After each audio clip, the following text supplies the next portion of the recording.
सुर्खियों में।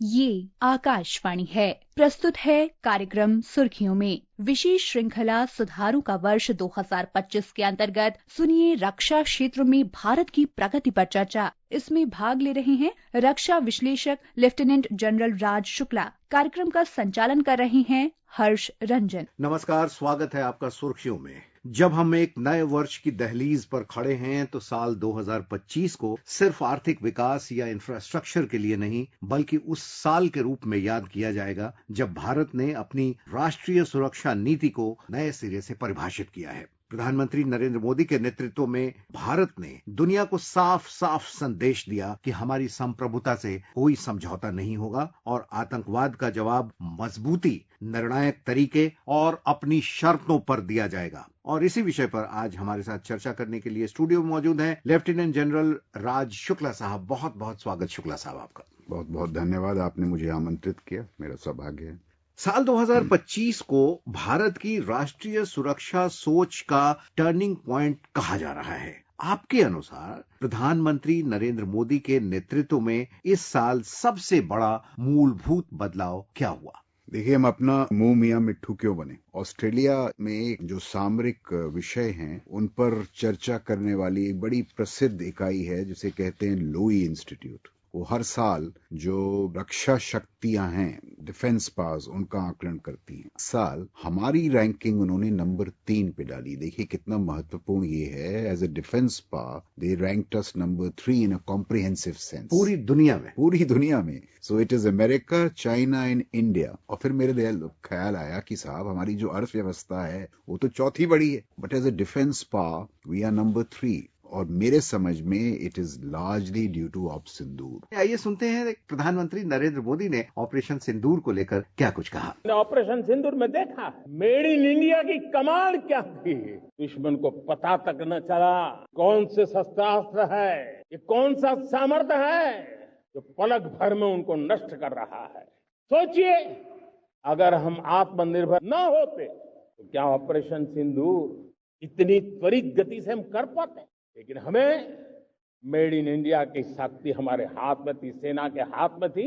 इसलिए बिना चिंता, बिना रुकावट हमारी सेना अपना पराक्रम करती रही। पिछले 10 साल से लगातार डिफेंस के क्षेत्र में आत्मनिर्भरता पर हम एक मिशन लेकर के चले हैं, उसके नतीजे आज नजर आ रहे हैं। डिफेंस के क्षेत्र में आत्मनिर्भरता बहुत जबरदस्त तरीके से भारत को मिली है।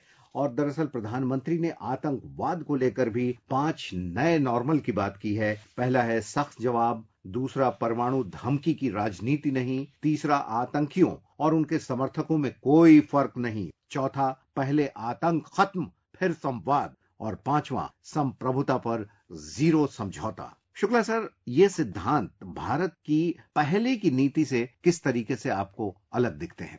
देखिए, इस तरह से भिन्न है। जो परमाणु जो हथियार हैं उसको लेकर जो एक स्कूली झांसा था, स्कूल बॉय ब्लफ कि साहब देखिए हमारे पास हथियार हैं, हम आतंक आप पर करेंगे और अगर आप जवाबी हमला करेंगे तो we will wave the nuclear एटल और आप डर जाएंगे। हमने इस बार कहा कि ये झांसा है, आपके पास हथियार हैं परमाणु, हमारे पास भी हैं, और हम जानते हैं उसकी रेड लाइंस क्या हैं। और देखिए वो कितना उससे डर गए। वो जो पूरा 27वीं जो उनके कॉन्स्टिट्यूशन में 27th अमेंडमेंट हुआ है, फील्ड मार्शल साहब ने खुद को फील्ड मार्शल बना दिया, चीफ ऑफ डिफेंस फोर्सेस, ये सब इस बात का सबूत है कि पाकिस्तान डरा हुआ है, सहमा हुआ है और हमें जो अपनी जो रक्षा शक्ति है उसे और मजबूत करना है। तो मेरे ख्याल से 2025 में आत्मनिर्भरता in defence, these new normals in our strategic outlook, जो हमारी सामरिक दृष्टिकोण में जो परिवर्तन आ रहा है, डिफेंस एक्सपोर्ट्स, आत्मनिर्भरता इन डिफेंस, निजी क्षेत्र को लाना आत्मनिर्भरता इन डिफेंस, ये सब जो है इन सब से नींव डल रही है सुदृढ़ और सुरक्षित भारत की। भारत सुदृढ़ होगा और सुरक्षित भी होगा। और अगर हम विवेक और दृढ़ता से हम काम लें तो ये भारत विकसित होगा, विश्व बंधु होगा और सुरक्षित शक्तिशाली भारत होगा। ये मेरे ख्याल से 2025 की सबसे बड़ी उपलब्धि है। तो ये कहना बिल्कुल सही होगा कि रणनीतिक संयम की जगह अब दरअसल रणनीतिक दृढ़ता ने ले ली है, यानी आतंक और बातचीत, आतंक और व्यापार अब साथ नहीं चल सकती है। बिल्कुल सही फरमाया और बड़े अच्छे शब्दों में आपने विश्लेषण किया जिस तरह से हमारी नीति, विदेश रक्षा नीति अब उभर रही है। और इसका एक प्रमुख केंद्र बिंदु है ये स्टार्टअप इकोसिस्टम है जो हमारा, जिसको हमने 10 साल पहले शुरू किया। अब इसमें से ऐसे स्टार्टअप्स हैं जो कमाल कर रहे हैं कुछ क्षेत्रों में, जैसे एआई, स्पेस, क्वांटम। देखिए, इस बार आत्मनिर्भरता इन डिफेंस में मूल रूप से परिवर्तन क्या हुआ है। पहले हमारी जितनी आत्मनिर्भरता थी उसका आधार था हमारे डिफेंस पीएसयूज। इस बार हम निजी क्षेत्र को लाए हैं, स्टार्टअप्स को लाए हैं। तो ये जो है एक बहुत बड़ा फेरबदल हुआ है। अब हमें तीसरा काम क्या करना है, जो प्राइम मिनिस्टर बोलते हैं कि जो नियमों का जाल हमने बिछा रखा है, we have to deregulate. If we deregulate, ये जो प्राइवेट सेक्टर स्टार्टअप्स, इसकी ऊर्जा और बढ़ेगी, बाजार बनेगा, और उस बाजार से जब हमारा ये रक्षा बाजार ये चमकेगा तो हमारी जो शक्ति है और उभर के आएगी। तो यानी हम ऐसा कह सकते हैं कि प्राइवेट सेक्टर की भागीदारी से ही भारत का अब अगला भाग्योदय होने जा रहा है। जी, बहुत बढ़िया। शुक्ला साहब, आत्मनिर्भरता का जो सफर है ना, मैं आपको एक मिसाल दूं। जो 3 सर्विसेज हैं, मैं आर्मी का हूं, लेकिन मैं सबसे पहले ये मानूंगा कि ये जो सफर है इसमें सबसे आगे है हमारी नौसेना। इस साल ये जो क्या था, INS Udaygiri, it was the 100th ship which was commissioned by honourable रक्षा मंत्री जी श्री राजनाथ सिंह। और नौसेना ने ऑटोनमस मैरीटाइम शिपयार्ड इस साल उसकी नींव रखी है। देखिए, जो पूरा रक्षा का खेल है वो ऑटोनॉमी की ओर बढ़ रहा है, मिलिट्री ऑटोनॉमी। और ऑटोनमस मैरीटाइम शिपयार्ड इस साल इनॉग्रेट हुआ है नौसेना के अधीन। तो आत्मनिर्भरता में हम तरक्की तो कर रहे हैं, लेकिन तीनों सेनाओं में अगर सबसे अग्रिम कोई सेना है वो है नौसेना, और उसकी दाद देनी पड़ेगी। बिल्कुल, हम कुछ आंकड़ों की बात कर लें। साल 2024-25 में भारत का रक्षा उत्पादन 1.54 लाख करोड़ रुपए तक पहुंच गया, जो अब तक का सर्वोच्च स्तर है। साथ ही साल 2023-24 में भारत का स्वदेशी रक्षा उत्पादन रिकॉर्ड 1,27,434 करोड़ रुपए तक पहुंच गया, जो 2014-15 में मात्र 46,000 रुपए था। और उससे अगर हम तुलना करें तो ये 174% की वृद्धि है पिछले 10-11 वर्षों में। करीब 16,000 एमएसएमई स्वदेशी रक्षा क्षमताओं को सशक्त बनाते हुए देश की रक्षा आत्मनिर्भरता में अहम भूमिका निभा रहे हैं। अभी आप इसकी चर्चा भी कर रहे थे कि जो छोटे छोटे स्टार्टअप्स आए हैं, एमएसएमई आए हैं, उनसे बहुत बड़ा एक बूस्ट मिला है, एक पुश मिला है। भारत का रक्षा निर्यात साल 2024-25 में रिकॉर्ड 23,622 करोड़ रुपए तक पहुंच गया, जो 2014 में 1,000 करोड़ रुपए से भी बेहद कम था। कहां 1,000 से भी कम और कहां 23,622 करोड़ रुपए। सवाल मेरा इसी पर है, आपने तो लंबे समय तक भारतीय सेना में काम किया है, देखा है, नजदीक से समझा है। एक वक्त था जबकि छोटे छोटे हथियारों के लिए भारत को दूसरे देशों पर निर्भर रहना पड़ता था। आज क्या स्थिति बदली है? भारत किस तरीके से एक्सपोर्ट कर रहा है डिफेंस इक्विपमेंट? कौन कौन से देश हैं वो? तो जो आपने ये आंकड़े रखे, इसमें मैं एक छोटी सी टिप्पणी कर दूं। जिसे कहते हैं इंग्लिश में कैपेसिटी बिल्डिंग, क्षमता निर्माण, उसमें बहुत बहुत प्रगति हुई है। जो आपने आंकड़े रखे, मेरे ख्याल से जो इंडियन वेंडर्स हैं उनके साथ हमने 120 कॉन्ट्रैक्ट साइन किए हैं, अनुबंध, जिसे आप कह रहे थे 1,27,000। जी, बहुत बड़ा विशाल कदम है। और साथ साथ जो फॉरेन वेंडर्स हैं, क्योंकि कुछ हमें जो कहते हैं ऑपरेशनल गैप्स, हमारे पास आत्मनिर्भरता के क्षेत्र में जो उपलब्धियां नहीं है, हमें कुछ फॉरेन वेंडर्स के साथ भी हमने 1,24,000 करोड़ के अनुबंध साइन किए हैं। बट जो आपने दूसरी बात कही ना, जो रक्षा निर्यात है, उसमें तो कमाल हुआ है। 25,000 करोड़ इस साल, 2026 तक 30,000 करोड़ और 2028 तक 50,000 करोड़। 100 से अधिक देश हैं, कुछ छोटे कुछ बड़े, बट जैसे वियतनाम, फिलीपींस, ब्रह्मोस हमने वहां दी है। अफ्रीका के कई देश हैं। जो निर्यात है, ये मैंने पहले अपने 40 साल में कभी सुना ही नहीं इसके बारे में, हम बस आयात ही करते रहते। और जो बड़ा एक बदलाव ये आ रहा है कि भाई सोच में, that defence is also a tool for revenue generation. इससे रेवेन्यू आएगा, हमारी जो अर्थव्यवस्था है वो मजबूत होगी। So defence not only for national security but also as an economic tool.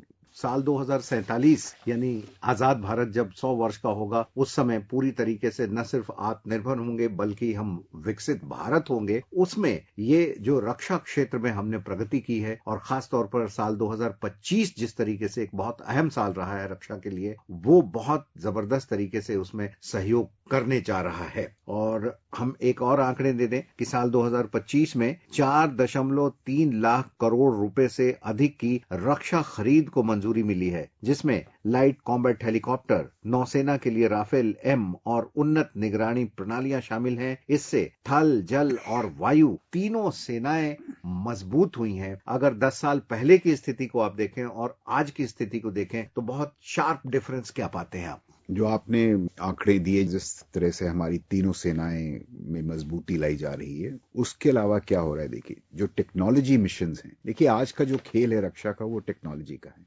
उसमें जो राष्ट्रीय मिशंस हैं, एआई, क्वांटम, स्पेस, उनसे अब सेनाओं को जोड़ा जा रहा है। तो जो एआई की उपलब्धि जो आपको इकोनॉमिक क्षेत्र में मिलेगी, वो आपको उसी एआई की उपलब्धि अभी आपको रक्षा क्षेत्र में मिलेगी। सो ये जो टेक्नोलॉजी मिशंस के साथ समन्वय है, ये एक बहुत ही महत्वपूर्ण कदम है। दूसरा, आपने सुना होगा ये सरकार ने इस बार ये अनुसंधान फंड लॉन्च किया है, जिसमें प्राइवेट सेक्टर को R&D अनुसंधान के लिए पैसा दिया जाएगा। मिनिस्ट्री ऑफ डिफेंस अब अनुसंधान फंड से भी जुड़ रही है। तो जो हम अनुसंधान में जो हमारा निवेश होगा, उससे रक्षा क्षेत्र को भी फायदा होगा। तो ये जो है ये बहुत ही महत्वपूर्ण कदम है। साथ साथ एक और बात मैं जोड़ दूं, प्रोक्योरमेंट रिफॉर्म।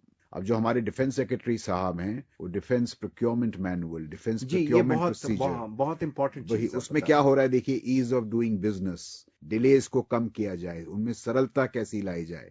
नेशनल चैंपियंस का एक सपना हम खड़ा कर रहे हैं। और ये नीतिगत स्तर पे जो बदलाव हुए हैं सुधारों की दिशा में, प्रधानमंत्री नरेंद्र मोदी ने इसके बारे में भी कहा है। जी। डिफेंस सेक्टर में मेक इन इंडिया ये नारा नहीं था, हमने इसके लिए बजट पॉलिसी में जो परिवर्तन करना था, जो नए इनिशिएटिव ले रहे थे, वो नए इनिशिएटिव लिए। और सबसे बड़ी बात, क्लियर कट विजन के साथ हमने देश में make in India defence sector के अंदर तेज गति से हम आगे बढ़ रहे हैं। एक दशक में डिफेंस का बजट लगभग पहले से 3 गुना हुआ है। डिफेंस प्रोडक्शन में करीब 250% वृद्धि हुई है। 11 वर्षों में डिफेंस एक्सपोर्ट 30 गुना से भी ज्यादा बढ़ा है। डिफेंस एक्सपोर्ट आज दुनिया के करीब 100 देशों तक हम पहुंचे। इतना ही नहीं, हमने प्राइवेट सेक्टर के लिए भी डिफेंस के दरवाजे खोल दिए हैं और आज भारत का प्राइवेट सेक्टर आगे आ रहा है। शुक्ला सर, उत्तर प्रदेश और तमिलनाडु के डिफेंस इंडस्ट्रियल कॉरिडोर्स में भी बड़े निवेश आए हैं और अब दुनिया के जो निवेशक हैं वो भारत में डिफेंस सेक्टर में निवेश करना चाह रहे हैं। इससे आने वाले समय में और क्या मदद हमें मिल सकती है? देखिए, आज जो रक्षा क्षेत्र है उसमें जैसे अमेरिकी जो मिलिट्री है वो इतनी प्रखर क्यों है, क्योंकि उसके जो लिंक्स हैं वो सिलिकॉन वैली के साथ हैं। तो ये जो 2 कॉरिडोर्स हैं ये सिलिकॉन वैली के रूप में उभरेंगे। जो टेक्नोलॉजिकल इनोवेशन है, जो स्टार्टअप्स हैं, वो जो चमत्कार लाएंगे, वो जो उत्तर प्रदेश कॉरिडोर है और तमिलनाडु कॉरिडोर है, उस इनोवेशन के लिए उनको प्रोत्साहित किया जा रहा है। और जब भारतीय सेना, तीनों सेनाएं जब ये 2 डिफेंस कॉरिडोर्स के साथ जुड़ेंगी तो हमें मिलेगा टेक्नोलॉजिकल इनोवेशन। इसीलिए ये 2 कॉरिडोर्स हैं, बड़े इंपॉर्टेंट है। मैं आपको 2 चीजें और बता दूं जो कि बहुत ही महत्वपूर्ण है। जो लाइन ऑफ एक्चुअल कंट्रोल है, वहां जो इंफ्रास्ट्रक्चर है, देखिए दिसंबर 2025 में रक्षा मंत्री जी ने 125 प्रोजेक्ट्स का उद्घाटन किया। 5,000 करोड़, 28 सड़कें, 98 ब्रिजेस, श्योक टनल। ये गलवान के बाद सबसे बड़ा निवेश है LAC में। आर्मी ने एक प्रोजेक्ट शुरू किया है 2,000 करोड़ का, ड्रोन्स के बारे में। हर कंधे पर ड्रोन, हमारा हर सैनिक होगा उसके पास एक ड्रोन होगा। तो these are very good signs in defense. We have to really take this journey forward. रक्षा क्षेत्र में आत्मनिर्भरता, रिकॉर्ड उत्पादन और रिकॉर्ड निर्यात, इस विषय पर बातचीत करने के लिए लेफ्टिनेंट जनरल राज शुक्ला, आपका बहुत बहुत धन्यवाद। बहुत बहुत धन्यवाद, बहुत बहुत शुक्रिया कि आपने मुझे आमंत्रित किया। विशेष श्रृंखला सुधारों का वर्ष 2025 के अंतर्गत आप सुन रहे थे रक्षा क्षेत्र में भारत की प्रगति पर चर्चा। इसमें भाग ले रहे थे रक्षा विश्लेषक लेफ्टिनेंट जनरल राज शुक्ला। कार्यक्रम का संचालन कर रहे थे हर्ष रंजन। ये कार्यक्रम आकाशवाणी के समाचार सेवा प्रभाग द्वारा प्रस्तुत किया गया।